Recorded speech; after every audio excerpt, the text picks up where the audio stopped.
Každá z týchto spoločností sa s nami podelila o ich projekty, o ich prístupy i o ich spôsoby pozerania alebo náhľadu na diverzitu, na túto tému.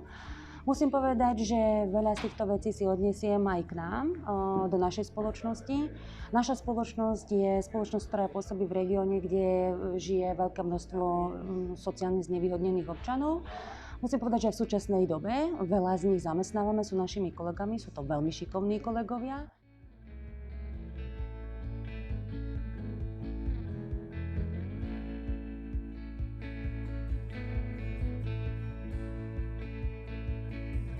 A diverzita nás môže obohatiť, každého jedného z nás, môžeme sa z toho veľa učiť. Práve tá rôznorodosť nás robí zaujímavými a posúva nás vpred. A myslím si, že z nás môže urobiť lepších ľudí, ľudí tolerantných, chápajúcich a takých schopných porozumieť a chápať teda tú rôznorodosť.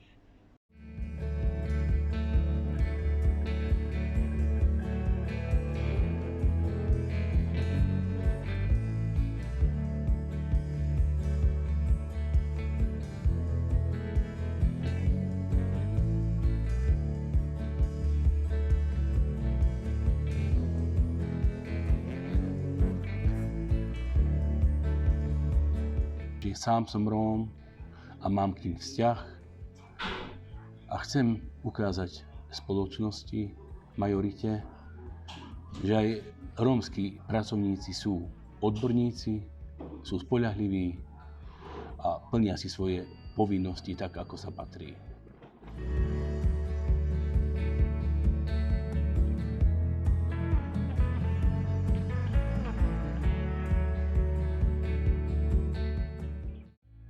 Spoločnosť Tesco patrí medzi najväčších súkromných zamestnávateľov na Slovensku a preto je pre nás nesmierne dôležité sa správať spoločensky zodpovedne a ísť príkladom naozaj možno aj takým tým menším firmám. Samotný prínos vidíme v tom, že čím máme rozdielnejší tím, tak tým máme vyššiu spokojnosť s kolegov, vyššiu lojalitu, zvýšenú produktivitu práce a nižšiu fluktuáciu.